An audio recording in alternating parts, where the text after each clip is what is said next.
is the Fantasy Golf Degenerates podcast brought to you by ProphetX. Use code FGDegenerates to get yourself 1.5% off when you sign up to $200.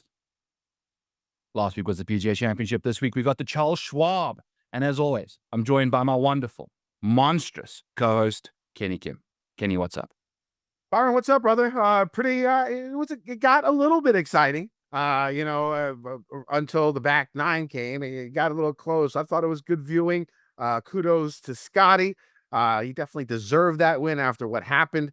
What he did on Saturday we'll talk about that in a second. But before we get in to the recap, let's talk about our YouTube comment winner. Remember, we do this contest every single week.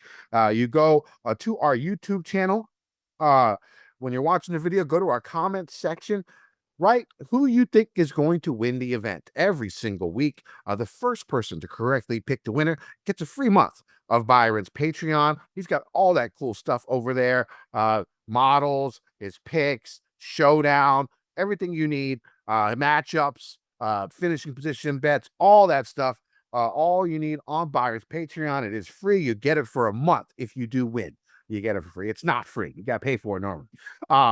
But make sure you go do that. Go on our YouTube page. Do those comments. Last week's winner was Trash 4200. So Trash, come reach out to us. You gave us your DK name. That really doesn't help. We need to get you in. We need to get you in to get you that free Patreon so Byron could send you an email or something. So make sure you get in contact with Byron. Also, make sure you go to our reviews page on Spotify, on Apple, on all those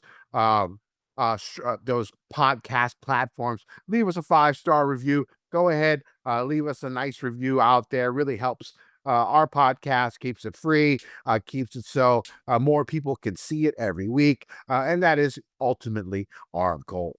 But Byron, you want to talk a little bit about last week? I want to talk a lot about last week, Kenny. There was so much to chat about. It was a great week to be a golf fan. Terrible week to be a golf bettor. You know, I felt like a lot of the big names let us down in one way or another, and it's I feel a little beaten up if I'm just looking at the bankroll after last week. But it is what it is. It is the major. Rory, starting with the driver situation. I felt like I've now bet Rory 4 times this year. 2 of the times he's had a different driver in the golf bag that I was unaware of. He did it at the API, tried a whole brand new set of woods. This week, he had a non-conforming driver. So what did you make of all of that I got stuff, a whole Kenny? segment devoted to that. We'll wait until we can do the recap. Okay. Because I'll go off on that for about 10 minutes. So yeah, I mean, Scotty, what a win for him. I mean, clamp it down, still the greatest player in the world at the moment. Went through a little bit, I guess, of a downward swing for him, even though Recovering from an injury. For most golfers, I mean, even then, he hadn't won since the Olympics. So it had been a few months, probably 10 events or something, 12 events where he did not get his W. And of course, he had that injury, like you were saying. But he's back on top of the world with a really dominating performance. In my opinion, I think he won the event on Saturday. When he hit that drive, that 3-wood to about 4 feet on 14 for eagle, and then went 5 under on his last 5 holes, and that's including the Green Mile, which basically destroyed everybody this past week. I think like 14 and 15 were like 300 under par, and the Green Mile was 500 over par. Some shit like that. It was like an 800 stroke difference between 14 and 15 and 16, 17, and 18. And for him to do what he did on Saturday was simply amazing. He went and played on the front 9. He showed a little bit of wobble. Wasn't hitting any fairways. Had a couple of bogeys, got down to 9 under. And then, of course, my hustle play of the week, John Rahm. He came in, tied Rory going into the back 9. Bryson was only 2 back. Heading in to that back 9. And then, of course, Rahm sort of shit the bed on 14, 15. And it wasn't really shitting the bed. It was just sort of bad luck. He had that one lip out, I think, on 12 or 13 that would have given him the lead or tied Scotty at that point, because Scotty did birdie 10 to take that 1-stroke lead back. And then Rahm hit a marvelous shot on 14. What a great shot that just bounced right. It had a draw on it, landed it on the green, and bounced almost 45 degrees right. I don't know like how physics works, but it Well, didn't usually seem when a like ball that. lands on a slope, Kenny, it will shoot the way the slope's banked. You But know, but the ball was still headed towards it with a curve. It was still bad luck. 1 foot to the left. That ball's probably 18 feet for eagle. yes, Probably. yes. Probably 18 feet for eagle if it landed 6 inches to 2 feet left of where it landed. So, and then of course, he sort of short armed that bunker shot, missed the putt, and then he gets to 15. And that second shot on 15 was spectacular. Landed right in front of the pin, had spin on it. But it bounced a little bit to the right, a little bit too much giddy up and go, and went down that hill. And of course, he blew the putt by. He tried to putt from off the green, used Texas wedge, blew it by about 10, 15 feet, missed the putt. And that was basically it for John. And then, basically, Scotty had his way. So, Kenny, does Rom have a Sunday contention problem? no, he hasn't done it in Now, forever. He hasn't I done know, it in but forever. the So, I mean, Olympics on Live, like, I don't think so, because I think the Olympics was one thing, but I mean, like, he hasn't been in contention in a major since he's been in Live. So it's been a year and a half, almost 2 years, since he's been in contention at a major. He's playing at Live, and I don't give a fuck what people say. You're not getting the same amount of tension. You're not getting the same amount of feelings, the bubble guts that you get when you're playing Live, because I mean, whatever, right? It's not the PGA Tour. It's not a major. It's not that important, really, right? In the whole grand scheme of things, yet. I'll say yet for the Live guys that listen to the show. I mean, it could be. You never know. But yet, not right now. It doesn't have that feeling. And so for him to get that, get in the mix again, I think is very, very good for him. And I think that it's going to help him. And I think, this leads to a major victory before the end of 2026. I think one of the next 6 majors Rom will take down. He's not like Bryson, where you just sort of don't even pay attention to him at the Open Championship. He has a chance there too, right? So I think Rom, it got the juices flowing. It worked out good for the Hustler Play of the Week. The issue for me, of course, was I had him with 3 places each way. I only hit the Bryson each way this week. It wasn't great. It got me most of my money back though, so thank God. But if I hit that Rom each way, if he finishes second or third, it's a nice little boost. It's a winning week.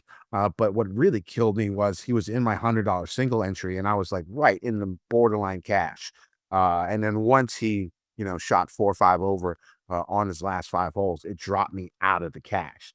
So he cost me about that cost me about $700. That hurt. The Xander getting into trying to get into that top 20. He was 17th going into the Green Mile on Sunday, and he shit the bed. That was about 7 units for me. So many. not great. I mean, I'll take the each way on Bryson, who really just didn't have it, which is pretty impressive. On That approach. on approach, he just didn't have it. And a short game really sort of let him down. His putting let him down sort of on the last day. And he still shot even par, right? At a really tough course. You could say what you want about Quail Hollow. I think, it was hard. No one finished over 6 under, better than 6 under, except Scheffler. The best guy in the world. Yeah. Yeah. And I think if we didn't see it every year, that people wouldn't give it so much shit, right? Because we see it every year, and it's basically the same. Like, there wasn't really that much different, except maybe the greens were a little bit firmer than they normally are. But so he didn't really get his chance, but it's a pretty impressive what he's been doing at majors, top 6 and 5 of the last 6 majors. With the win, like I said before, he's sort of become the new Koepka, going out there, really performing in majors and making that where he makes his bones. And that's what it seems like it's doing. You see him in Oakmont, 14-1, it might be the right play. But let's get back to Scotty and what he did. Really, really impressive. to battle and not play well and get that lead, 5-stroke lead on John, to back to even, with John going into the back nine, that would make a lot of people nervous. But it sort of made him come out and play better. I don't know what Ted Scott told him at the turn, but whatever he said, it worked. He got more focused. You could see it. He was making putts. Like, he had a couple of 15, 20 footers that he made on the back. His ball striking improved greatly. He wasn't making that left miss anymore. And then by the time, halfway through his back nine, it was over. And he just basically coasted his way. So kudos to Scotty. Really, really strong showing by him. And I mean, Oakmont, he's it's live hard. again there. Yeah. But he's unbeatable. 2 stats on Scotty Scheffler over the last 12 months, right? However many times he's won since the Charles Schwab. If you've bet to win $100 every time Scotty Scheffler plays and you bet him outright, you would have won $16. So he's priced at like plus 250, plus 300, plus 400. He's winning all these tournaments, but he's so fairly priced that he's breaking even if you bet him every single time he's played. So it's just so desponding, just like it's so brutal to try and play betting markets with this dude, because he's just fairly priced. You're not making any money off of him, but you also not making any money off the guys that are losing to him all the time. He's gained 40 strokes, Kenny, in his last 2 tournaments on the field. 40 strokes. There's people that don't gain 40 strokes on the field in a year, like on the PGA Tour. So it's just absurd what he's doing. And two of his top 5 ball striking rounds of his career have come, one at the PGA Championship and another one at Byron Nelson. So like his last 2 tournaments, he's had 2 like career best ball striking weeks where, the approach and the drivers just come together perfectly. So at the Charles Schwab again, it's like, it's almost inevitable at this point, but I have to put my hand up for Waco Neiman. I know I've given people a lot of trouble about that, and congratulations. The fact that we're making a big deal about a T8 just shows you how shit he has been in majors. But he's got his T8, and that could be a stepping stone. It could be. We've seen it before, right? We've seen it with Patrick Reed. Patrick Reed in his first 16 majors never had a top 10. Got I think an 8th or a 7th at the PGA Championship in 2017. That was his first top 10 ever. It was a third. Okay, yeah, it was third at Quail. 2017 at the PGA Championship was his first top 10 in a major ever, and then his next major he won. So maybe that's something that can happen, because we all know the talent's there, right? I've said it before, the talent is there. I ended up giving in, and I used him in the Slider Cup, one and done with Bryce. So I had the second best week. I had 10 points multiplied, because the way the Slider Cup works is it just, wherever you finish is how many points you get. And then whoever has the least amount of points at the end of the year wins. And I think majors are multiplied by 4. So I got a 40-point week, which is really, really good. But somebody had, I think, Scheffler and Long. So I think they got like 9 points. And so I came in second for the week. That's incredible. Because when you get first, you get like weekly payments. So I moved up to third in the Slider Cup. And in the Mayo Cup, I moved up to 180th. I had Scotty Scheffler in the Mayo Cup. I'm in 180th place, and I missed a week. I did not put anyone in for the CJ Cup. And so I wouldn't have put Scotty. So yeah. No. But I mean, like, if I put anybody and made some money, I'm in 181st place in the Mayo Cup. So we got half the season left. So hoping for some good stuff in those, because you could win like 10 grand. Yeah. 20 grand in the Mayo Cup. There's 10 grand to like the top 10, I think. Yeah, it's like crazy. Yeah.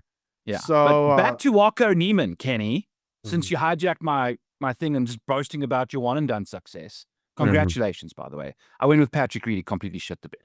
But Neiman chipped in on that par 5 7th. Then on the 14th, he made a birdie. He hit the flag for eagle. Like it would have gone in for an eagle. Yeah. And then on the 15th, he had to lay up on the par 5. He hit his like pitch shot in there. It bounced once and landed like a dick width away from the hole.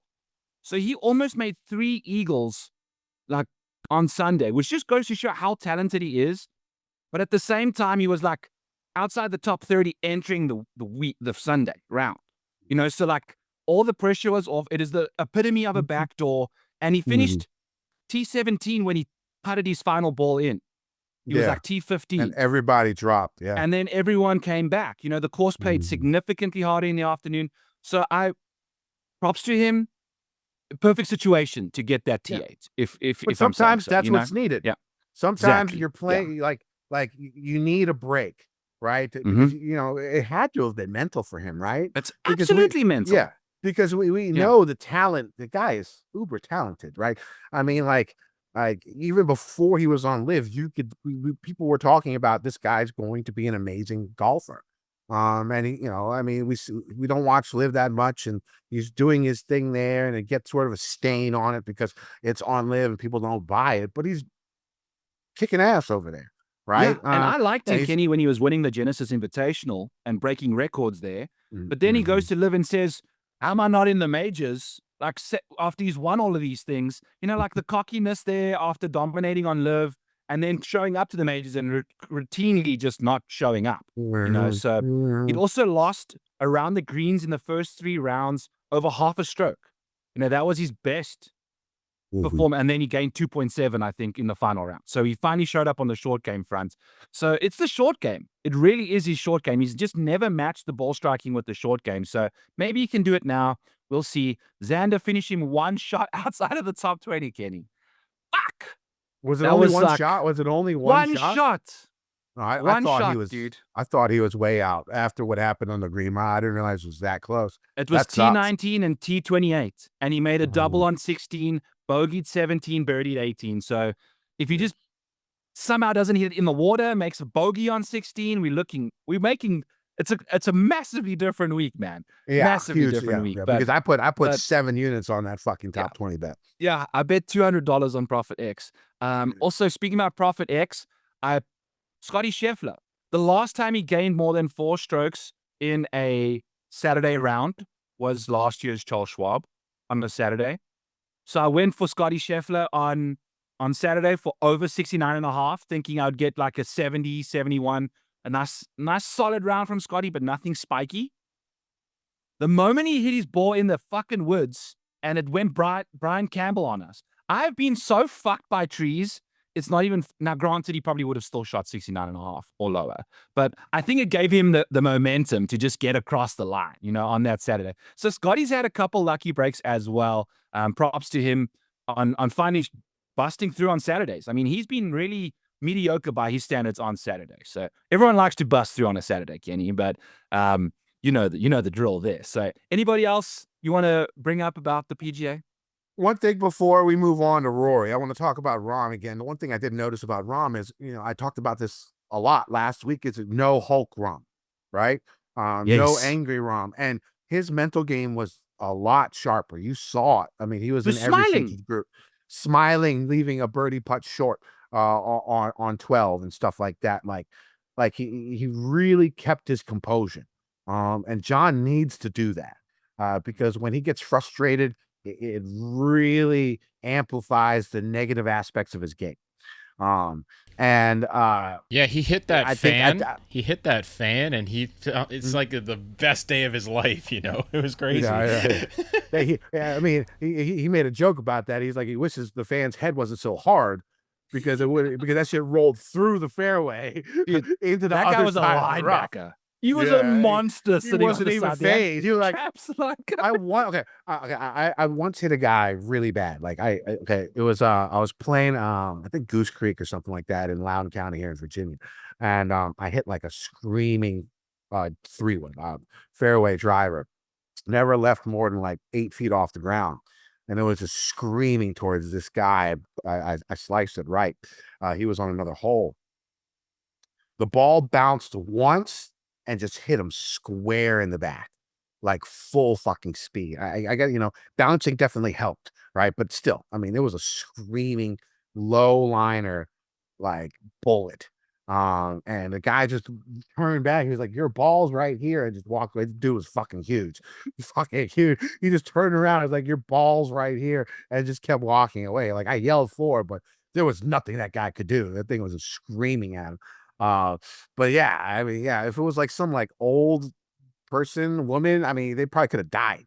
With Could have Rom died. hitting them in the head on that one. But what I want to talk about is Rory.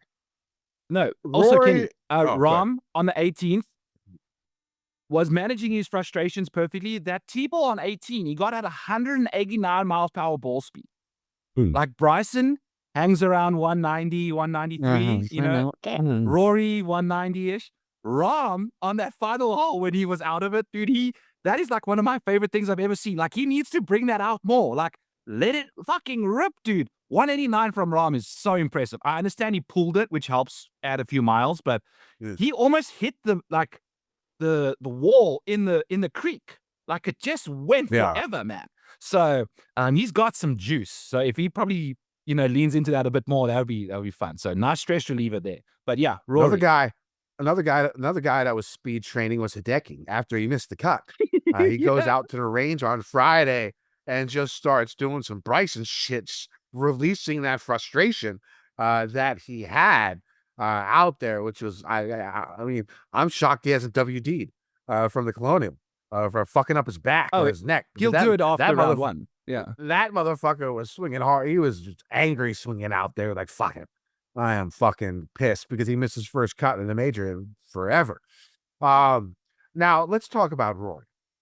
So the Rory saga began on, I guess, Thursday when it was announced that he had a non-conforming driver and he had to put a new driver out. And he goes out there, shoots 3 over, I think, and he doesn't do the press conference. So I'm like, okay, this is weird. He had a non-conforming driver. People are already talking. Did he use this driver at the Masters? I was thinking the same thing because I don't know the intricacies about this, about what really was going on with this driver testing. And so I was like, is this motherfucker cheating? Is he really been cheating? And I know I'm not the only one who thought that after the first round. And then the next day, the PGA of America releases a statement saying that this is like a normal thing. Like, like when you hit your driver so many times, it can get too hot was the word that they used and become non-conforming very, very easily. This was backed up by Michael Kim and other tour pros. Michael Kim said he's been flagged for non-conforming drivers a couple of times in his career.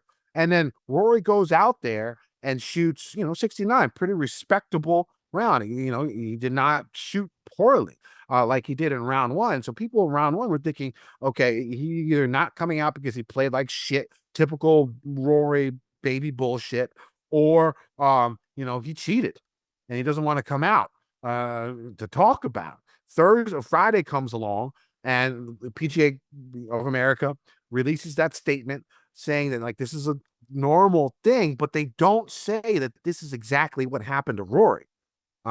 They say they're not going to say what happened to Rory because it's a privacy issue, and we could talk about that rule. That rule fucking sucks, but that's what the rule is. They keep all these fines and stuff, and non-conforming drivers. They keep it private for the players. Whatever, it's a shitty rule. Such a bunch that's of not bitches. What I want to talk about. Yeah. I don't want to. That's not what I want to talk about. So at that point in time, I'm like, what is going on with Rory? Like, why? If he just came out and said, "Yeah, my driver was non-conforming, happens all the time, not a big deal," story's over. Story's done. But instead, he doesn't come out again on Friday.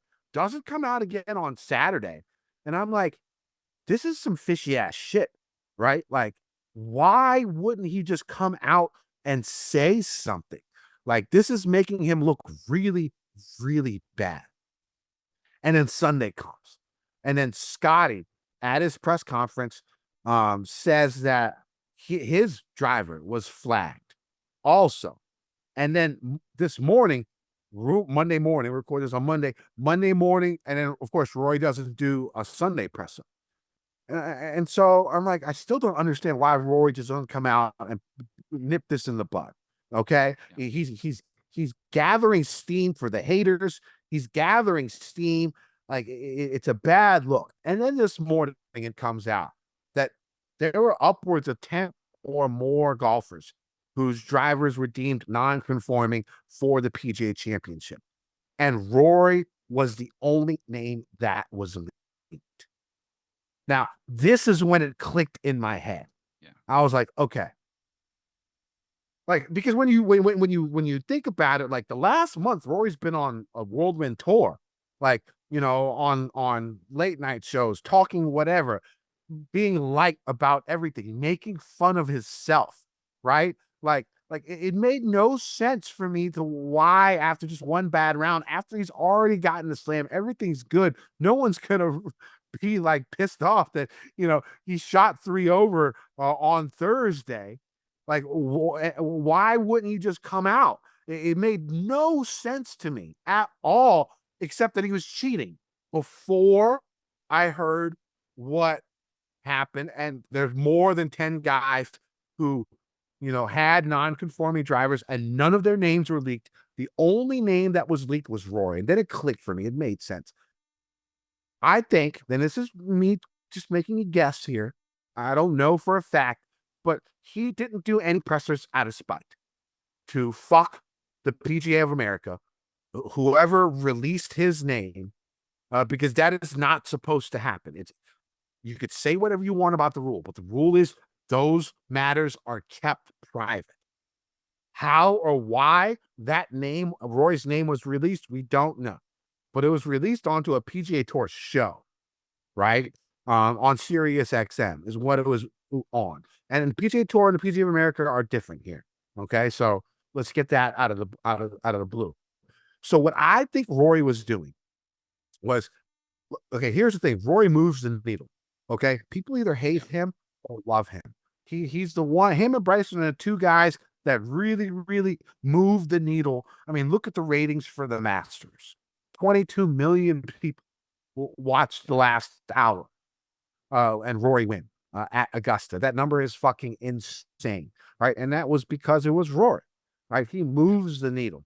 So I think what Rory did was he didn't do any media for the PGA of America because he knew that that would be blasted out on sports media. That would be blasted out on social media. And since Rory moves the needle, that would draw more eyeballs to the event, right? And make more money, basically, for the PGA of America. And because he was pissed off that somebody released his name, nobody else's, just his, that in a sign of protest and in a sign of spite towards the PGA of America, he decided not to do any media at all, not to put his face or his likeness on anything the PGA of America would do. That makes sense to me. That I can understand because it is fucked up. Like, why was his name released? Somebody is fucking him. Somebody obviously is trying to fuck him. That's the only reason why his name would be released. And it's either the PGA of America, the USGA, or the RNA. Those are the only three people that get those, and the PGA Tour. And you know it's not the tour releasing this shit. I mean, he's their baby, right? It's got to be one of the other three. The PGA of America is the one running the tournament, so he shifted the blame on them. I would, if he does it for the USGA, I would not be surprised either, because maybe it was somebody from the USGA, because they're the ones that actually do the driver testing. It's the USGA. So that is my take on the Rory no show at the media. I don't think it's because he cheated. I don't think it's because he was pissed that he played poorly. I think he did it out of spite. I think he did it out of protest. I think he did it because somebody fucked him and released his name when they shouldn't have. And he got angry. And I would probably be angry at that too, right? I mean, like I would be pissed because that is something that is not supposed to be released to the public. It's not, and it was. Yeah, that makes doesn't. I don't need a tinfoil ad to believe that, Kenny. I think that makes tons of sense. Nothing else makes sense to me. Yeah, nothing else makes sense to me because, like, even if he played poorly in round one, like he's had so much goodwill with the media. Chat about the Masters in the last month. That presser. Yeah. I mean, like, it doesn't make any sense. That's why I thought cheating was like the big thing. I was like, oh my God, did he really cheat? But after the stuff that I heard this morning and all the people that had non-conforming drivers and his name being the only one released, this is really the only reason that makes sense in my mind. Tons of sense. And Xander was one of them as well. And by the way, we went into the week with Xander having like some of the worst driving stats of his career. You did mention on the back nine he found something. 4th in the field in driving. 2nd was Bryson DeChambeau. Kenny, my boy Donnie Fantonda, who I played golf with growing up, led the fucking PGA Championship off the tee. He missed 5 fairways in his 2 rounds before missing the cut. Lost 3.5 strokes putting. I know. It's like he was balling out. He was ball striking this place to death. He was really, really playing nicely. So thought I'd just throw that tidbit in there. Shout out to my boy Donnie. So on Saturday, Kenny, I'm sitting there with my dad, and my mom and dad are in town watching my baby for the last like 5 weeks. And it's awesome because watching golf with your parents is like a really bonding like type situation. And I don't get to do it much because they're not here. They're always in South Africa or in Nashville or whatever. So we're just sitting on the couch. The next thing, the leaderboard flashes on the screen there, and it's just got last names. And my dad's like, man, it's been a long time since I've seen Corey Pavin on the leaderboard. And I look at him and I'm like, Jesus, tell me you don't watch any golf without telling me you don't watch any golf. Like Dad, that is Matu Pavan. And he's just thinking that it's Corey Pavin the whole time. And I post this on X, and the No Laying Up guys found it and they brought it up on their show. So like my name's been mentioned now on No Laying Up. They brought up my Twitter account and everything. I sent it to my dad. I was like, Dad, you've gone viral. And you said something that you didn't even know was funny. And now it's just like one of a core memory I'll never, ever forget is, and guess what? Corey Pavin is playing this week. So I put $1 on Corey Pavin to win at 5,000 to 1. So it's $1 I've lost, but I just 5,000 to 1. So, but it was just like such a weird thing for him to have said. So I don't know if Michael will run the video that the guys broke down there. It was pretty funny, and I just rewatched it so many times because I was laughing so hard. God, Solly was calling him Corey Pavon. No, somebody tweeted that. They said they're watching TV with their dad, and their dad goes, "Man, it's been so long since I've seen Corey Pavin on a leaderboard." That got me really good. Byron Lindeque, the model maniac, just sat down with my dad on the couch. Says, "Man, it's been forever since I've seen Corey Pavon at the top of the leaderboard." Oh man, that's what happens, man. You get old and time flattens out. Corey Pavin has not played a major in 15 years. It would appear. He played the PGA Championship only in 2007, 2008, 2009, and 2010, and also played the U.S. Open in 2006 for those keeping score at home. Not had a top 10 in a major since 1999 PGA. Shout out to that Tiger Sergio duel referenced earlier. Yeah. That's wild. God, that's such a sick tweet. It's so good. God, I hope Pavin gets it done tomorrow. What a story that would be. Can you imagine? I'm rooting for the guy now. Sitting on the couch and watching Scotty Scheffler play and thinking Corey Pavin is like going hand to hand, trying to You'd take have to be like, down. this is the story of Why is nobody forever in talking golf. about this? Yeah. The field. I posted it, put my phone on charge, and just hung out. I get back on and it's just exploded. Like it got 200K views. Like it was just a complete monstrosity of a tweet. So shout out to Corey Pavin and my dad. So yeah, fun times there. That's pretty much the cherry on the cake for me, Kenny, for the PGA Championship. Anything else from you?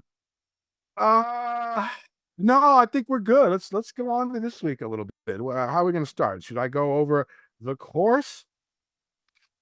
Yeah. Or should we do? Let's do the course.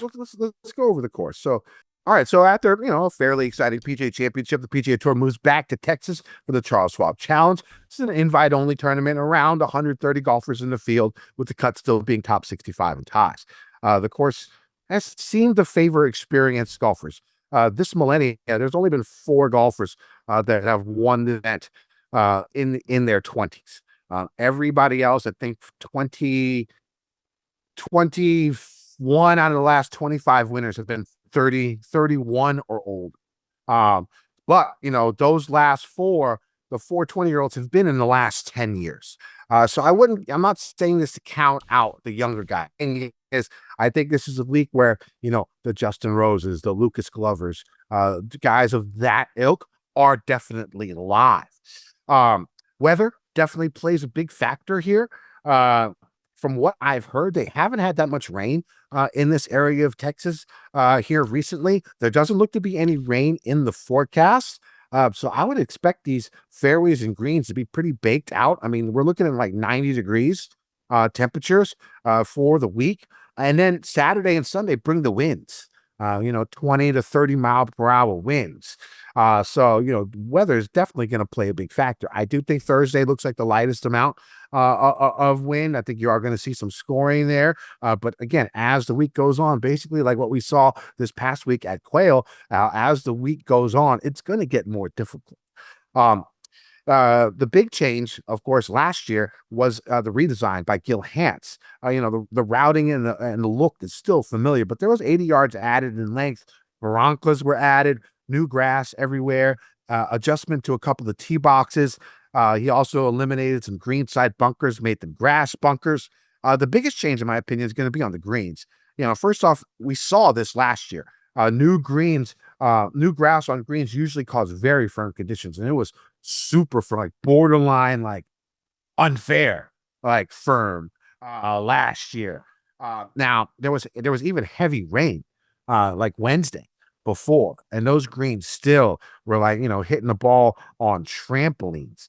And so what you would expect after a year is for it to grow in a little bit and get a little bit softer. Now, the counter side to that is, again, there's been no rain. And there looks like there isn't that much rain in the forecast. I don't think they're going to water these greens. They like the way, unless it gets out of control, right? And so, these greens, I think, are still going to be bouncy, are still going to be really, really firm. Maybe not as hard as last year, but still pretty fucking difficult to hold on to these greens. Colonial is one of the, stickiest courses when it comes to course history as well.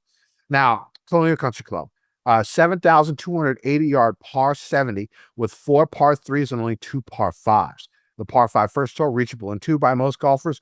And if the fairways are playing firm, which I expect they will, the par 5 11th could be reachable by a lot of hitters as well. But they're going to have to take advantage of the rollout. There aren't too many eagles at Colonial, but these 2 par 5s are still the easiest holes, especially when compared to the rest of the course. Overall, though, these 2 par 5s are some of the hardest on tour. So I would focus my attention more on par 4 scoring instead of par 5 scoring this week. Off the tee, golfers are going to see tight tree-line fairways with bunkers in play on most tee shots and water a factor on a few holes. Now, usually the Bermuda rough isn't too high, but it is wiry and has a penchant for grabbing golf balls and sinking them to the bottom of the grass. Now, the big thing is there is no overseat in the rough this week. So it's not going to be as manicured. It's not going to be as pretty. That's what overseat usually does. It keeps the greens, keeps the rough sort of, the same height. Consistent. Not very, very consistent. Without the overseat, this Bermuda, you get patchy Bermuda. You get, weird lies in that Bermuda. It definitely makes hitting out of the rough a lot more difficult. And from 100 to 150 yards, rough proximity, that could be something that you look for this week. Let's see. This is definitely a thinking man's course. It favors precision more than length. Now, after last year's changes, we did see a little uptick in driver usage. I think it went from like the high 50% driver usage to about, mid 60% driver usage. Driver heavy courses are closer to like 75 to 80. So it's still less than a driver course, but we've seen more drivers out there. And I think that's something we'll see more of as the years go on, especially if these greens stay as firm as they are now. It could lead to a change in thought at this course where you try and hit it as far as you can so you have a shorter iron into these greens. I don't know if it's going to happen this week, but we've already seen sort of an inkling of it last week. They removed some last year. We've seen them remove some trees, opening up just a little bit more than it was. It's not quite as claustrophobic, still claustrophobic, not quite. But I don't see any guys in the field like a Rory out there or an Oberg or somebody out there who can really take over the game or Bryson. I don't see them in this field. So I don't really know if you have to worry about that. I would still think of this as a thinking man's course where accuracy is favored over bombing. But let's recheck these numbers as the years go on after this redesign, because I think there could be a shift the way golfers play this course coming up, because the greens are so small, they are so firm. If golfers can get their drivers out there and feel comfortable with it, I think we see a little bit of an uptick. But I don't know if you play it that way in DFS this week. It's just something for you to think about as the years go on at Colonial Country Club. There are many dog legs. See, that's another reason why people keep it, the driver in the bag. But nowadays, people just fly the corners, right? Golfers will need to hit certain spots more than likely to have a clear approach to the green. This, of course, leads to many golfers leaving their driver in the bag on a lot of tee shots. Let's see. On approach shots, golfers are going to see small greens with some subtle undulations. Sand bunkers and grass bunkers are very prevalent around the greens, and they're normally set up in the front of the putting surface. These bunkers will catch slightly mishit approaches, and we'll see a lot of work on holes where there is a headwind. The greens use bent grass and should be fairly quick with a snip meter rating of around 12.5. The course is very well known for the 3-hole stretch, nicknamed the Horrible Horseshoe. That's holes 3 to 5. Hole 3 is a long par 4 with a big right to left dogleg that lengthens the hole even more. Golfers will need to avoid the bunkers and trees on their tee shots. They'll have a mid to long iron on their approaches into the smallest green with bunkers short, right, and left of the putting surface. Hole 4, 250 plus yard par 3, like the one Siwoo had a hole in one in at the PGA, which is fucking incredible. I think that's a 6th hole in one on the PGA Tour, and I think it's over 20 hole in ones in Siwoo's career. Yeah, wow. As a golfer, I mean, that's just so sick. And he celebrates them the best. Yeah, like great. It's his first every single time. I know. The hole 4 is the only par 3 on the course without a hole in one in tournament play. Siwoo, and it can be even more difficult with the headwind. The par 4 5th hole, 480 plus yard long, most difficult hole in the course. Now, in the last 35 years of tournament play, these 3 holes have played nearly 8,000 strokes over par, while the other 15 holes have played a combined 800 or so under par. So it's basically another version of the Green Mile. Now, even though these holes are at the beginning of the round, the tournament could be lost early if golfers struggle on these holes. What are you looking for in golfers this week? Yeah, I think putting on bent grass is important if you're looking for some spike potential there, Kenny. Distance, saw a massive uptick while you were chatting there. I showed my screen, and you can see the difference between it. I know it said Harbour Town. I just changed it to Colonial. The stats are Colonial Country Club. We've noticed a decrease in green regulation rates since last year compared to prior years, but we've also noticed about 5 yards increase in driver distance. So the guys are definitely taking some drivers over those dog legs now that there's a lack of trees, and we've noticed a small uptick in proximity from 150 and beyond. The 150 and in shots, even though they've increased the driver distances, that proximity still from 150 to 175 and beyond is a little more prominent. And then I think less penalty strokes, like compared to prior years, 0.22 was the penalty strokes last year, 0.28, 0.27, 0.26 is quite a big difference compared to prior years as well. So I think just making sure that your boys keep it in play, but not like significantly. I think the course plays a little easier off the tee now that they've done the renovations, and then maybe around the greens it's a bit more tricky, considering you're hitting less. So pretty simple stuff. Love the course history. Some comp courses: Kenny, Harbortown, Murfield, Sedgefield, PGA National, Sawgrass. Any other places that you kind of have a fancy for comp courses? Wildlife Country Club, and I had Valspar as Valspar, Innisbrook. Yeah. So those are some. I got a lot of comps for this week, and I think considering what a couple newbies playing this week, it's important to know how they play on these short positional courses, and I think we'll see that come through. And you typically see guys that play well here also have a decent comp course history elsewhere too. So that's a pretty simple situation from me. You mentioned a lot of good stuff there, Kenny. All right. Shall we get into some kickback golf bets for this week, Kenny? I'll bring up, use code FGD15 people for kickback golf over there. Mike's showing you the wonderful, wonderful stuff that you can purchase from them. Scotty Scheffler is probably going to have a new jersey out there at some point now for the PGA Championship of 2025. So I'm kind of interested to see if they pop that one out there. A Scheffler jersey is just so sick to rock in public.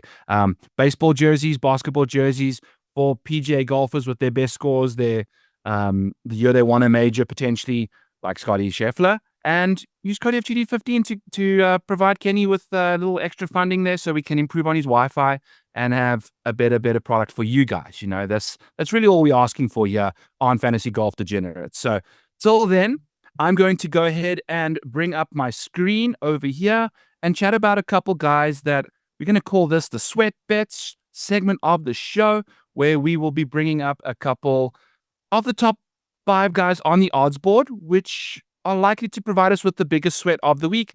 Outside of last week, obviously Rory missed a bunch. So here is the Bet365 odds board over here. And Scotty Scheffler finds himself sitting at minus 163 to finish top 5.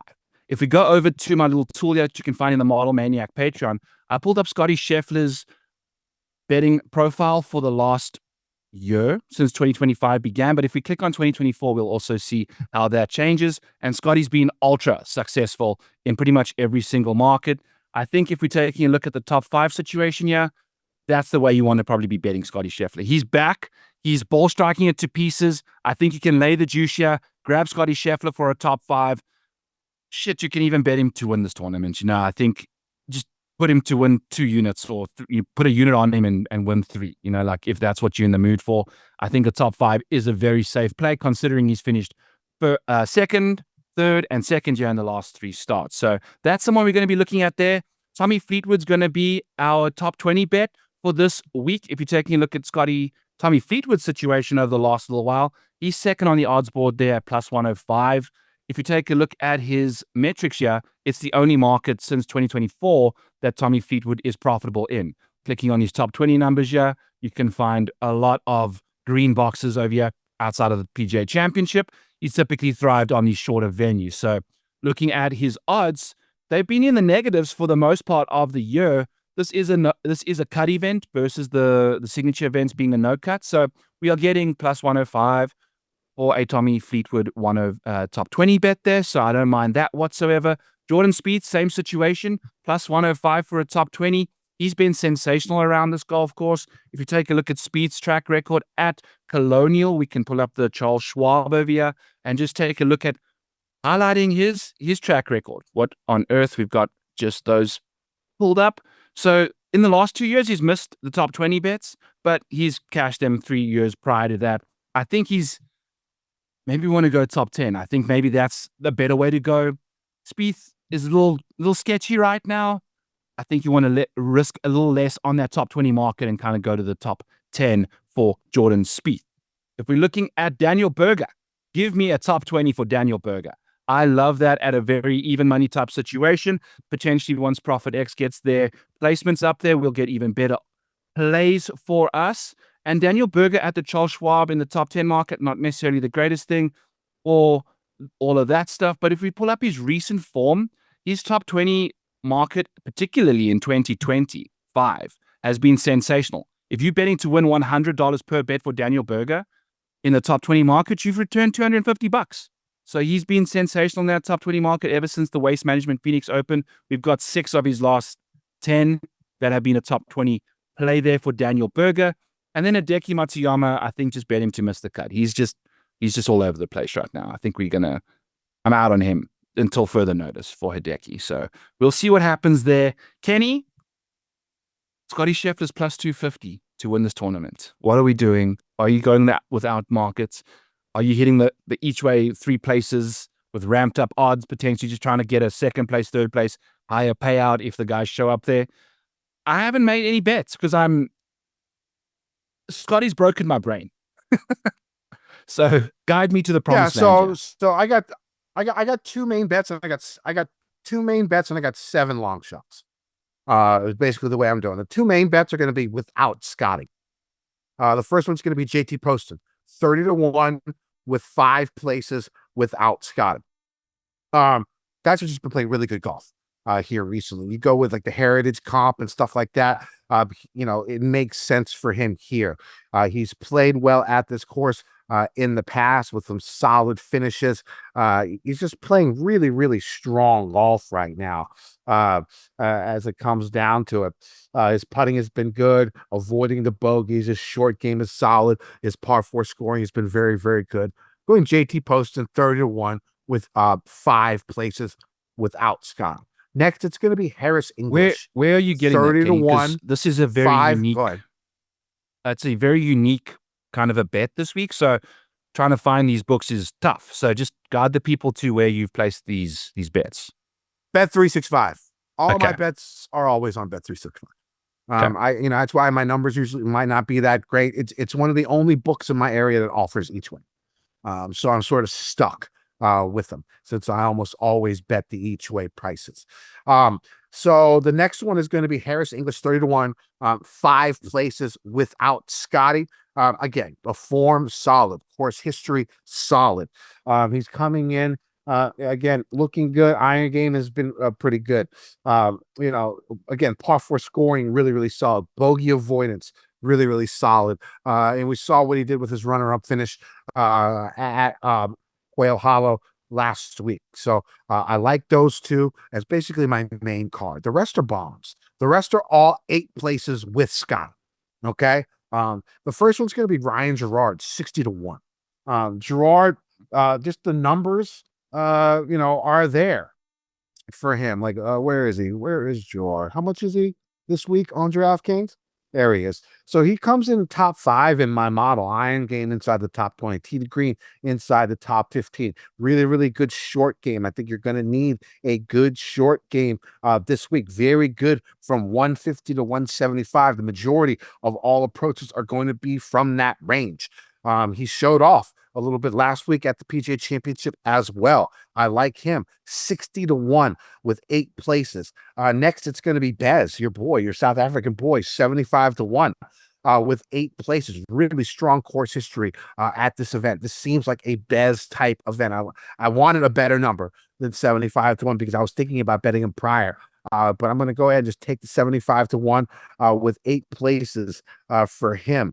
The next one is going to be Eric Cole, 90-1, 8 places. Hasn't played here the best here, but he's been playing some really excellent golf, I would say, in the last 2 months. The guy's just been playing. His iron game has been exceptionally strong. Top 5 in the field in strokes gained approach in the last 24 rounds. 3rd in bogey avoidance. Above average around the green. When you throw in the putting stats, he's top 20 in scrambling. The numbers just seem to all line up for Eric Cole. For 90-1 with 8 places, I will definitely take that. Next, it's going to be a couple of field bets. Next one, it's going to be Nico. Nico Echeverria at 110-1 seems like a lot to me, because this guy, I mean, at one point he was, in the first couple of days, he was on the first page of the leaderboard at the PGA Championship. Like, again, the Sony comp. If you look at that, he finished runner-up at Sony. 110-1 seems like a lot for a guy who's won twice on tour. And in this type of field, or once or twice. I'm not really sure. It's either once or twice. Multi-event and Zozo. Yes, Kenny? Yep. Okay. Next, it's going to be I think so. I think you're correct on that. I'm certain next, of it's going to yeah. be Sammy Valimaki. Yeah. Sammy Valimaki, 125-1 with 8 places. Again, guys, just good form coming in with a decent number. So I like him at 125-1. Next, it's going to be Andrew Putnam, 170-1. If you check it, like in my stat model, Putnam's coming in inside the top 10 in my last 24 rounds. He's had a 3rd place finish here in the past. He's made 4 of 7 cuts, but every cut he's made, he's been inside the top 30. So I do like Putnam at 170-1 with 8 places. And Danny Walker, 250-1 with 8 places. Down here at 6,400 on DraftKings, I think he makes a lot of sense. Top 40 in the last 24 rounds with his approaches. His short game, very, very solid, really good from 150 to 175. Played in, tough positional type course like this at the Players, did very well with a top 6 finish. For 250-1 with 8 places, I'll take a flyer. So the card is big this week, but it's, 2 guys 30-1, the rest 60-1 to 250-1. So I'm taking a lot of long shots with 8 places. Do I think they're going to win? Probably not, but hoping to get a couple of each ways on those long shots, and maybe English or JT can slip by Scotty this week. We'll see. Kenny, I think I've just made my decision. I prompted people to bet Scotty top 5. I think I'm also just going to go to bet 365 and bet him with the 3 places each way at plus 350 to win. I'm going to bet a unit to win 3.5 units. Just wait until Wednesday when you get the 30% boost. Boom. Okay. Done. I will wait until then, because I think I can use my entire unit on that boost too. So I love the 3. He's finished 2nd and 3rd in the last 3 times he's played here. So, you're not getting even a full unit back on your each way payout there, but I still think I like the plus 350 instead, So I like that a lot for it. Scotty, I can't trust anyone else right now to beat this dude. So trying to find a guy that's going to beat Scotty Scheffler right now it's seemingly impossible. So I'm going to go with him. But you did mention, who the heck was it now that I've bet a top 10 for Ryan Gerard, plus 550. I'm going to be playing Ryan Gerard for a top 10. He's playing some good golf now, coming off of a PGA top 10 as well. Either you burnt out after playing Quail Hollow in major conditions, or you are confident as fuck. And I think he's going to be quite confident, because he's got a 9th at the Houston Open, an 8th at the PGA Championship, a 2nd at the Valero, playing here for the first time. He mentioned all these stats. They kind of suit this course quite nicely. So I'll be looking at him. I'll be playing Bezzy for a top 20 as well. I'll be playing Lucas Glover for a top 20 as well. Aaron Rai, top 30 market. Going to be going to him in that department. And then JT Poston, I'm going to be looking for a top 10 as well. So I'm going to be looking at all the guys I would have bet for the win. I'm going to just go to the placement market for these dudes. So I'll be breaking down all of these guys on my show tomorrow, 7 Eastern on Back 9 Bets. I think I'm just sick and tired of having my money get spent in this outright market. And I think I'm just going to go with Scotty, take a gamble on him, and see where it goes from there. I mean, I think he's going to try and get this Texas Slam at some point, Kenny. He's now got the Houston Open. If he gets the Charles Schwab, then he just got to grab a couple others. So the Byron Nelson, sorry. He hasn't got the Houston Open yet, has he? No. finished second again this year. So we'll see what he can do. Also, I see you are lagging like Sergio Garcia's downswing, but we'll see what goes on there. Yeah, before we get doing that, you were talking about all those finishing positions. Hopefully ProphetX has them this week. They've only been doing them for majors, which we've talked to them. They say the finishings are going to be more, they're going to show more. But I think it's early now. They're still in their infancy stage. I think they're just doing it in majors. We could get lucky and hopefully get some placements, because the placement bets of ProphetX have been a placement market on ProphetX has been really crazy. So last week I actually hit the Scotty Scheffler top 10 on ProphetX. I got it at -150. Most books were around -200. You were getting 50 points better on ProphetX for that finishing position. Rory was, I think, -190. I got him for a top 10 on most books. I got him at -136 on ProphetX. He didn't hit, but that, getting almost 60 points of value is crazy. Like, if you are doing finishing positions, like, once it happens every week, I mean, it's going to be on like Donkey Kong. Just make sure you keep your eye out for it, because I don't know when they're going to come out. I know they're doing it in majors, and I know they're doing it at big time events. So hopefully they start bringing that out more. But what they've also been doing is matchups.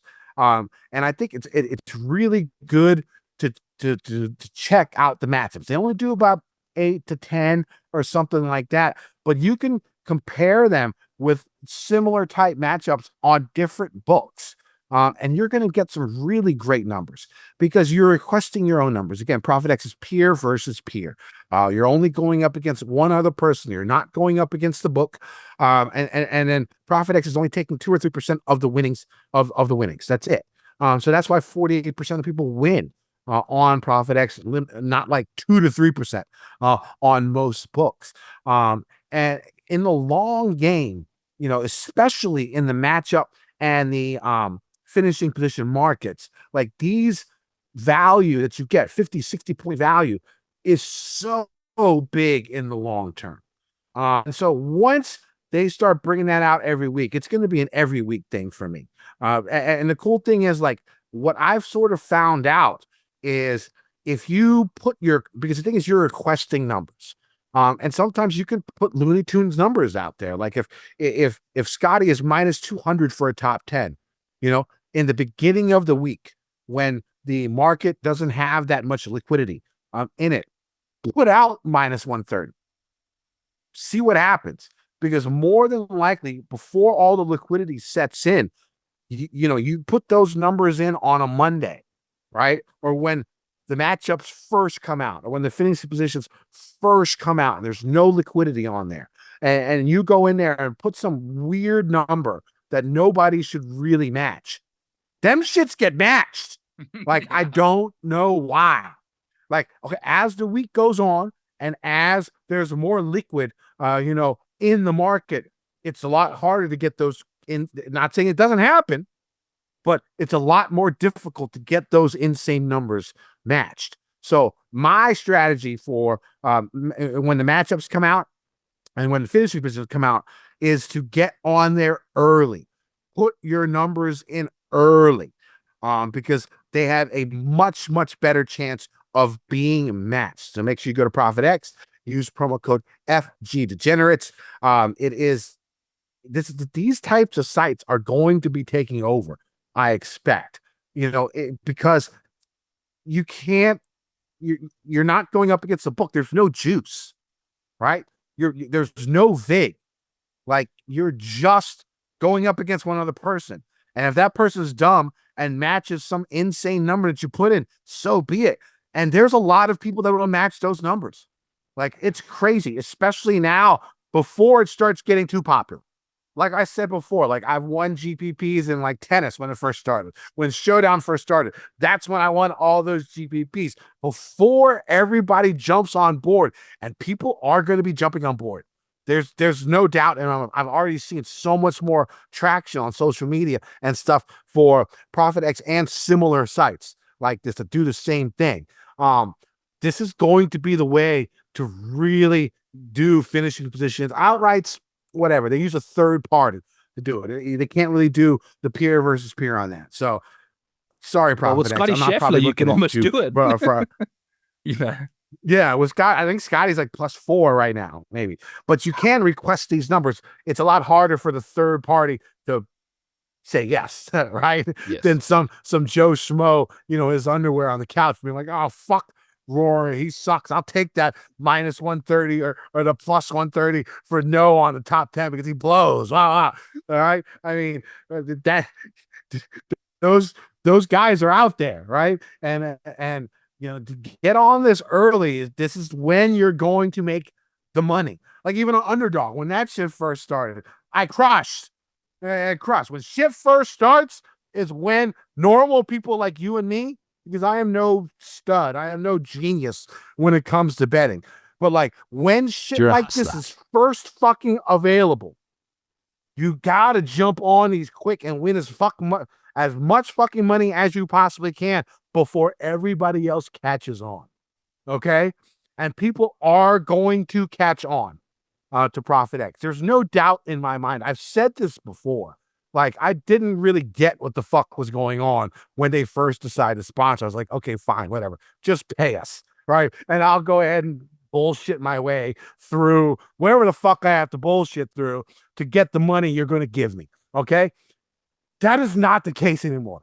This site is incredible, especially for golf matchups and especially for golf finishing positions. It is. I haven't checked out other sports, but I'm sure they're great for fucking other sports too.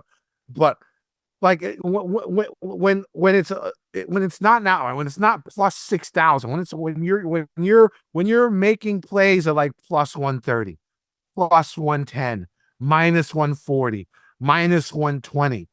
Like those shifts in odds are so fucking big. And that's what ProphetX gives you. You have to sign up. It's going to become huge. It's going to get tighter.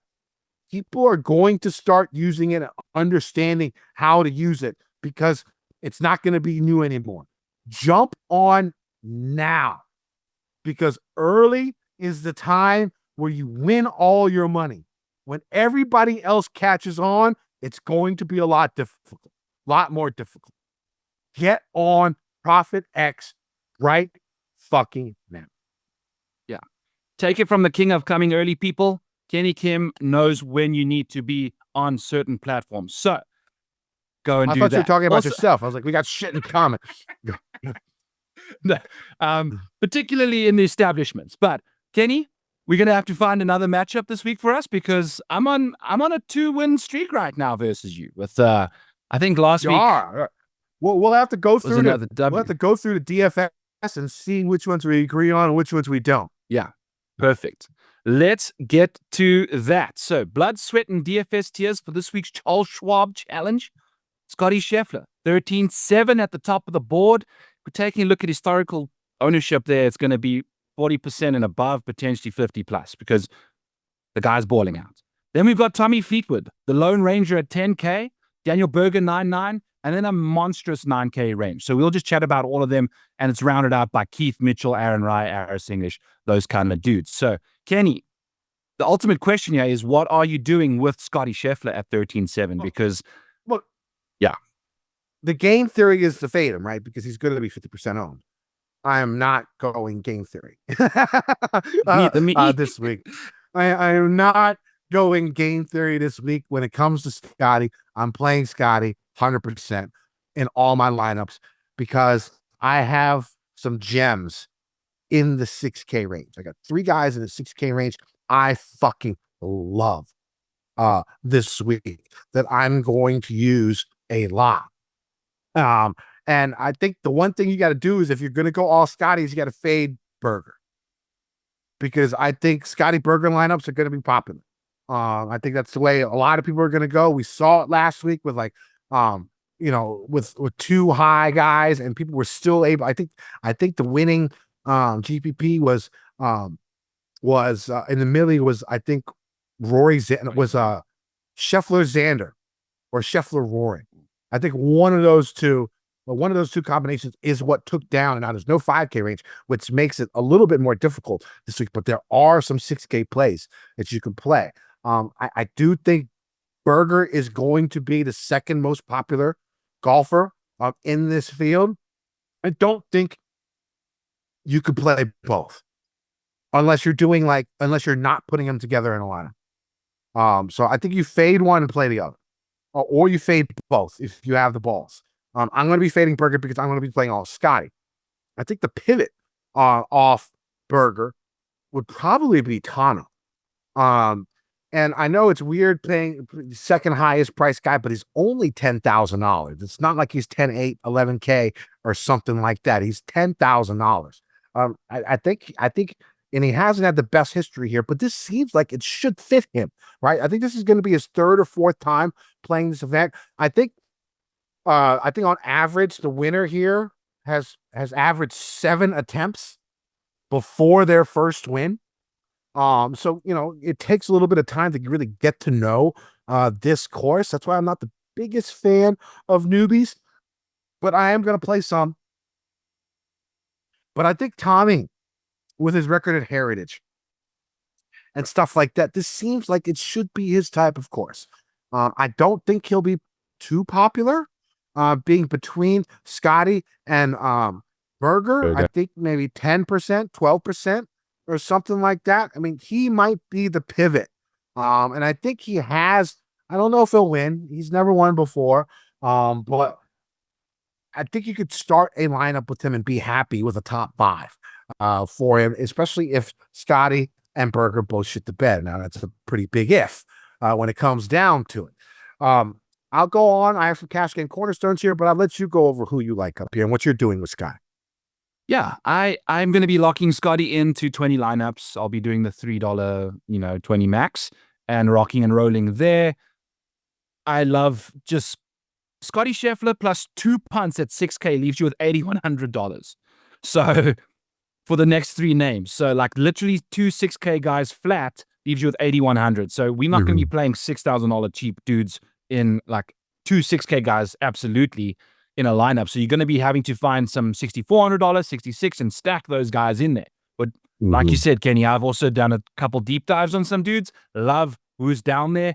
It's also going to leave this $10,000 to $8,000 range low owned, because no one's going to be putting these guys in, because unless it's one guy in one lineup, unless it's only going to be the other 50% of people that aren't playing Scotty Scheffler that have these dudes. So I would suggest you play them in single entries and like 3 entry maxes, because the chances of getting a Scotty Scheffler lineup that beats you in those smaller contests is much less likely, because you're sticking 5 random rotational pieces in there. So in the big GPPs, I still think that the Scotty Scheffler lineup's going to take it down if he wins. You could get lucky in a smaller contest with 400 people where the Scotty Scheffler lineups don't quite have the key pieces in the bottom range, because they are $5,000, $6,000, $7,000 options, right? So finding the best guys there is tough. So I like going to the GPPs for that and, fading Scotty in the smaller contests. So my little heads up there, I'll be playing Scotty heavily in the GPP side, and then maybe I'll throw a $33 entry in there without Scotty Scheffler as well. Which might start with Maverick McNeely, who I think is a great option as well at $9,500. 3 top 32 finishes. Yeah, his last time he was 17th. He's got 2 third-place finishes this most recently at the Valero and the RBC Heritage, and that doesn't even include the Genesis Invitational, where he almost won that tournament. So Maverick McNeely and that RBC Heritage and the Valero are 2 kind of similar courses, short positional venues. He's got a lot of distance off the tee. Claustrophobic, requires short game, and I love him. I love him for this week. He's played solid here too, so he's a cheap option at $9,500. JT Poston makes a ton of sense, and so does Aaron Rai.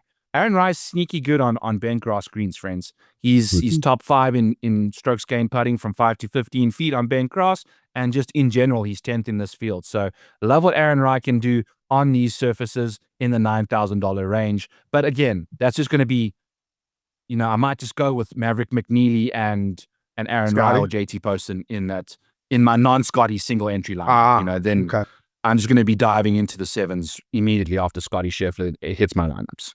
Yeah, I'm avoiding Scotty in cash because, again, in cash, the goal, I want to get 66, and that's pretty difficult. Going with a couple of 6K guys. I mean, your odds really go down when you have a couple of 6K guys in your cash lineup. So I'm going to go with 3 9K guys as my cash game cornerstones. We've already talked about the first two. First one's going to be JT Poston at $9,400. Again, course form, current form, stats. He just checks all three. Harris English, already talked about him in the betting portion. Course form, current form, stats. Again, both of these guys make a ton of sense. And then I like Aaron Rai as well as my third cash game cornerstone. You made some good points for him. He's 6 in my model. Iron game strong, tee to green, good. Par 4 scoring, very, very good. Around the green, well above average. And his 150 to 175, solid. So those are going to be my first 3 cash game cornerstones for this week. I do like your McNeely call. If we go down to the 8K range, again, this seems like a course Siwoo should play well, but he's been horrible here. I don't know why. Could be the week to get back on. We saw what he did at the PGA Championship. He was in contention a few weeks back as well. Just don't get paired with Scotty. Again, maybe he'll have a little better luck. I really like the next 2 guys, Davis Thompson and Brian Griffin. Thompson, Brian again, Griffin. We're talking Family Guy here, Kenny. Yeah, Ben Griffin. Davis Thompson, first off, iron game is really, really strong. Short game above average, really good from 150 to 175. Ben Griffin's just been playing exceptional golf, was in the conversation at the PGA Championship. Again, iron game solid, short game above average, bogey avoidance really, really solid. He makes a ton of sense to me. And then the guys at the bottom, Novak seems cheap for $8,200. He seems maybe a little bit lower price than he should have for the way that he's playing. The guy's like almost on the Ryder Cup team in points right now, right? I mean, the guy has been playing exceptional golf. Again, short game, really, really good. Avoids the bogeys. Tee to green, top 25 in this field. Lucas Glover makes a sense with his course history, decent showing at the PGA Championship. So the 8K guy has some guys. The one guy I'm going to fade is going to be Davis Riley. Again, he's playing very well. Okay. He won this event last year, and that's what the problem I have, because the Colonial isn't like the 3M Open. It isn't some new event where, all the pre-tournament festivities are just new and bullshit. This is Colonial. This is one of the longest, the tradition here. They've been playing here for 80 plus years. Here there's a lot going on at this course with a tradition that steeped in this type of event. In my opinion, that gives the person who won last year a lot more responsibilities. He's gonna have to be, doing stuff that he normally would not do. And I count last year as his first win. I'm not counting the Zurich bullshit. Okay. That was his first win, right? And so he's coming in here, never having to deal with being the defending champion on one of the most prestigious events on the PGA Tour. He's going to have a lot going for him, that whole week, I think. And after grinding out the PGA Championship as well, I think he's going to be very popular. I think he's going to be highly owned. And I think he's going to be a fade for me. Makes too much sense, Kenny. I mean, the 4th in the first year with the 2nd at the PGA Championship. I mean, he's checking a lot of boxes. So maybe you just want to bet him top 5 and make that the better fish play of the day, and kind of, hedge your way in the betting market there and just get off of him in the ownership world in DFS. Andrew Novak, Lucas Glover makes so much sense, Kenny. I love both those plays. Novak in particular, at $8,200 to give someone that kind of price tag who's flirted with victory in individual stroke play tournaments multiple times this year, his upside's insane. If you're taking a look at Glover, Ari Orr, Akshay, they're not necessarily doing the greatest this year. They haven't really messed with a win in a while. So, Akshay obviously at the Players, but that's ages ago. That was Florida swing type stuff. So I like Novak at the bottom of that range. You could potentially sneak him in a Scotty Scheffler lineup if you really scrape the bottom of the barrel with two guys in the 6K range as well. In the sevens, Kenny, we're going to rattle off some names here because this is where we're going to make our money, especially as Scotty Scheffler backers this week. So Mackenzie Hughes for me, Ryan Gerard, Bud Coley. Those three at the top of the 7K range. I'm in on all three of them. Mackenzie Hughes as an 8th place finisher in 2019 and a 3rd place finish at the RBC Heritage. He's also flop lag on him after the missing cut. I fucked up last week, made him my cash game cornerstone, and I should have made Stevens it, but he was somewhat owned. I think only 5% owned, but coming off of this cut, I think his ownership would still be pretty low. And driving the ball great. And he's like, also when I think of the RSM Classic, the Sea Island course, he's played great there at these short positional venues. I love that. Ryan Gerard, we've spoken about. Bud Coley in Texas did pretty solid at the Valero, did nicely at the Valspar, did great at the Players. I think we can see some return to form maybe from Bud Coley there after struggling in at 72nd, having made the cut at the PGA Championship. Bezzy Boy down at the bottom of $7,500. I'm in on him. Emiliano Grillo. We've got an 8th place and a win here in the last couple years with multiple made cuts along the way. 18th at the Valero, 22nd at the Valspar for Grillo. So he's not necessarily popping hard, but going to a golf course that really, really Grillo's a very solid 150 to 200 golfer. I like his chances in a big way for $7,400. Your Eric Cole play, Lee Hodges, 35th, 29th, and 12th. He's getting better and better every single time he plays here. Not playing greatest recently, but this is the place, like in the 7K range in particular, you can get on some low-owned options if they're playing shit, but have good course history because, the Truist, the Byron Nelson, those aren't like places to kind of replicate the same skill set we need this week. This is a very unique golf course, and I think the course history element can help you find some low-owned options if they're playing quite poorly.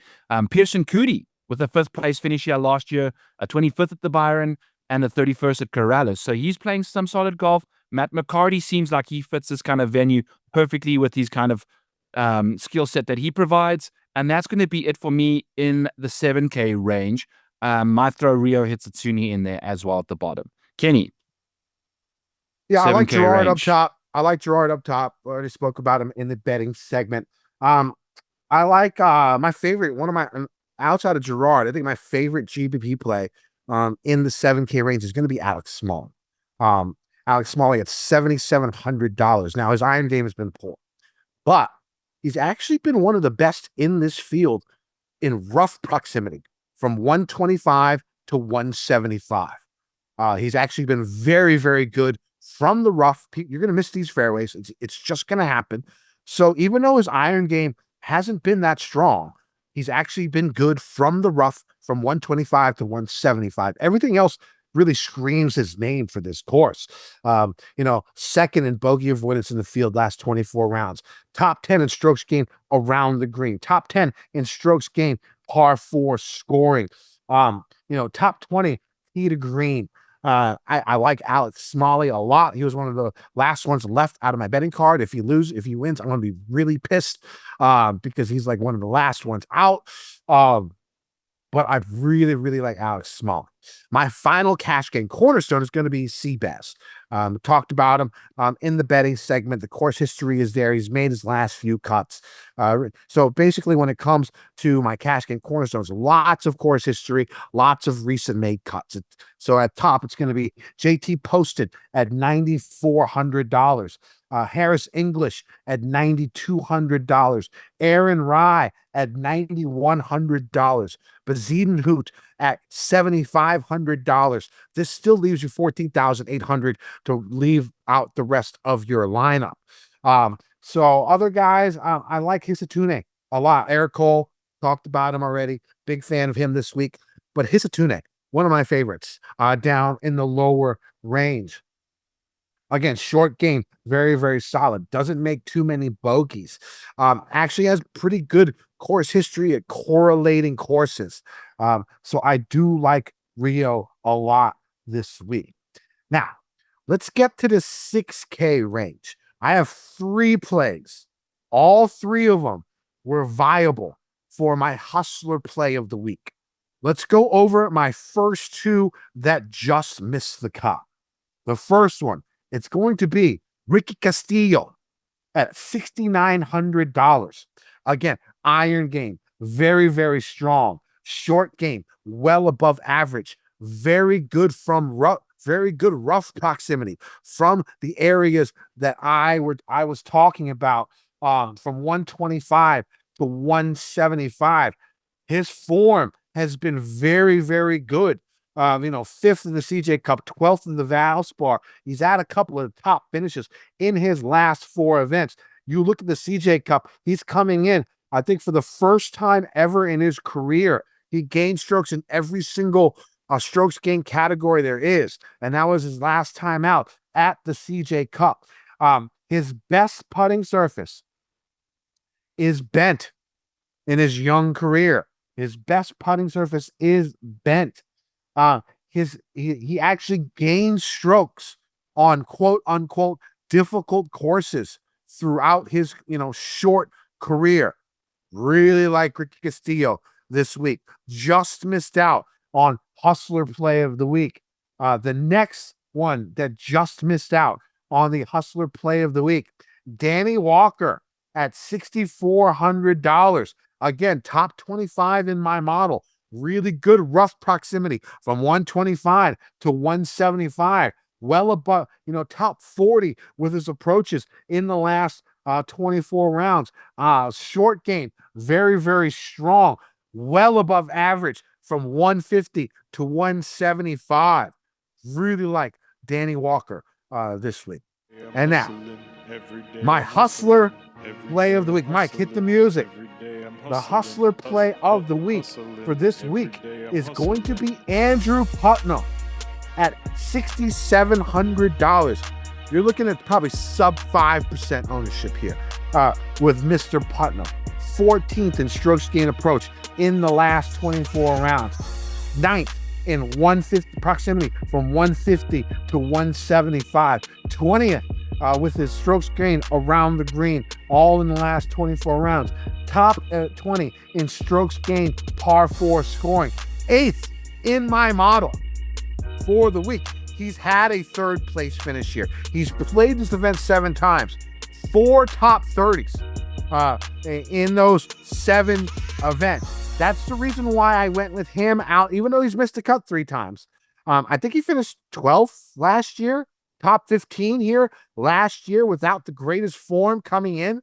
The reason I took him as my hustle play of the week over Castillo and over Danny Walker is because of his course history. He has shown that he could play this course well in the past. So I really, really do like Andrew Putnam. He is going to be in my hustler play of the week. He is actually in my cash lineup along with Lucas Glover. So you got my cash lineup for the week. And again, when it comes to Putnam, his iron game has been very, very good. He's coming off a 15th at the CJ Cup. He's had 2 top 15s in his last 5 events. Now he definitely had 3 missed cuts, but he's shown that he can play this course. The numbers say that he should play this course well, and he has some decent form coming in. Andrew Putnam, hustler play of the week. Hopefully it's sort of like John Rahm last week, which I thought was a great hustler play. He ended up being, I think, 11% owned, but that ending really hurt my feelings. Hopefully that doesn't happen this week. Well, John Rahm doesn't care whose feelings he hurts, Kenny, but unfortunately that just happened to you there. I love Putnam. I think if you're taking a look at like strokes gained history at this golf course, the miscuts can really impact that. Whereas the upside that you're seeing on a event by event basis, I love that call on the hustler side of things over there. Right from the 6K range at the top here, I'm going to go Charlie Hoffman, Mr. Texas himself, playing quite nicely at Corrales and has pretty much made a cut here every time he's teed it up at this golf course outside of 2020 back in COVID days. Neil Shipley showing up for the first time from the KFT, having won. I love him at $6,900. Mac Masner at $6,800, finished 5th here last year and hasn't missed a cut since the Players. Now, it hasn't been anything better than 28th, but he's $6,800 We just need cut makers. Let Scotty Scheffler do all that work. Matt Kuchar, 17th place finisher in 2024. This is a Matt Kuchar golf course. Played at the Valero, a similar kind of a venue. Finished 18th there this year. Taking a look further down the board, Chandler Phillips finished 12th here last year, 15th at the CJ Byron Nelson, 18th at the Valero. Another kind of comp course situation there. Andrew Putnam, like Kenny mentions, and then Stephen Fisk. Hasn't played here before, hasn't played for a while since Corrales. Missed the cut there. Grades out very, very nicely from a ball striking perspective. So give me some fiscal economy at the bottom of $6,600 range. Joel Damon, $6,600. He is Mr. Consistency off the tee. Great iron player. Especially out of the rough. Especially out of the rough. One of the best from in the ranges we're looking for this week. So Dahman definitely piqued my interest down here. I just never a Dahman guy. But if I am going to go with a fourth dude, he might be it. Yeah, he's perfect. And Kenny is not in the rough that much either. You know, he's always coming from the fairway, given his consistency and accuracy off the tee. Chad Ramey, 12th in 2023, 27th in 2022. Great course history here. 18th at Corrales, 5th at the Valspar. So great finishes there by him. Patrick Fishburne grades out quite nicely from an upside perspective for me. 5th at the Valero. Patrick Fishburne. Danny Walker, we've spoken about already. And then we're going to kind of just leave it at that. I don't mind some Rafael Campos, maybe some Jackson Suba at the bottom, but I think I'm really going to be leaning into those guys at the top of the 6K range, probably stacking a bit more of them and leaving one or two 7K guys alone. So might throw Brian Campbell in there. I think this is a great course for him too, you know, at $6,400 as well. One and done world, Kenny. You're the man in the one and dones. Let's lead us off, baby. Yeah, I mean, I already put in Fleetwood for the Mayo Cup. I put in Fleetwood. I don't know when I'm going to use Fleetwood again. Like, I don't really see a time, and I have like Rory still. I have Morikawa still. I have Oberg still. I have like some top dogs still left. So I think I'm just going to go ahead and burn Fleetwood. Maybe get lucky. You know, I'm in 180th place in the Mayo Cup with a fucking missed week, which pisses me off. But I'm trying to get inside that top 100, top 50. We'll see how that goes for the slider. I haven't made decisions yet, and I'll probably keep that quiet since I'm yourself. You know, so yeah, I'm sort of high up in there. The big thing is the guy who's leading the Slider Cup right now has burned every fucking big dog he has. He's destroying everybody. But the issue is when you get to the playoffs, I think the first round of the playoffs is multiplied by 2, the second round is multiplied by 4, and then the tour championship is multiplied by 8. So if you don't have studs left, you're fucked. So I'm saving like my Rorys, my Schefflers, my Xanders, my Hovlands, I'm saving them for the FedEx Cup playoffs. But in the Mayo one and done, there is no FedEx Cup playoffs. You're done at the window. So you don't have to worry about saving guys. So I'm going to use Fleetwood for it. Love it. So you're pretty much guaranteeing yourself a non-win there, Kenny, but a lot of safety in the same I've already used Scheffler. Yeah. I used them last week to get the W. It would be awesome for you to be on Tommy Fleetwood for his first PGA Tour win. I sort of feel like this could be the week. I just have this weird feeling. Like I'm not going to bet him or anything like that, but I had to get a taste somewhere. And since I'm going 100% Scotty, I'm not going to do Scotty Fleetwood 9 hours probably. And I'm going 100% Scotty. I got to put Tommy somewhere. So I got him at there. How much do you like Tommy? Would you want to do like a Fleetwood Burger? How about a Fleetwood Mac matchup? Yeah, Fleetwood McNeely. Oh, you like Maverick? Yeah. All right, let's go ahead and send that over to the people at ProphetX, and let's go ahead and get that done.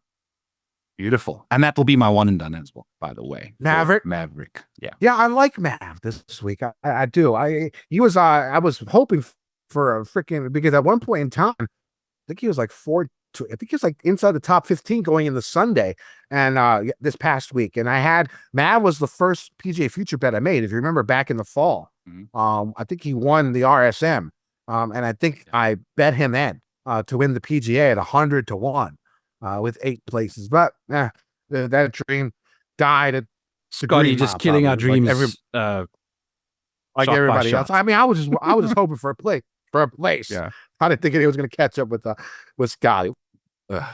Awesome stuff, folks. Thank you so much for rating and reviewing this show on all the audio feeds. Thank you for hitting the like and subscribe on Mayo Media Network. Comment below who you think is going to win this week. The first person to comment wins a free month in the Model Maniac Patreon. Join Trash 4200. If you want to just join the Model Maniac Patreon, use code FGD50 for 50% off your first month. Would love to have you in there. I've got Showdown. I've got all the models, all the tools that you've seen on the screen here today. Use code FGD15 for Kickback Golf over there. I'm sure that Scotty Scheffler jersey is going to come out soon. I'm in the mood for that. I think a nice blue and white jersey seems like a fun jersey to have in the mix there since I've got the Augusta one. Kenny Kim, get us the hell out of this week's show. Make sure you go to ProphetX. We talked about it. It's the shit. Like, I love it. It's going to be the next big thing. Go get on it now so you can win money before everybody else catches on. Use promo code FG Degenerates. You can find all my shit on X at KendoVT. My final betting card will be there. All my ProphetX plays will be there. Any live ads will be there. So make sure you follow. Another major hangover, but I thought we brought shit this week. I thought it was pretty fucking solid. So let's go ahead and have a good fucking week. Let's win some motherfucking money. Degen Nation.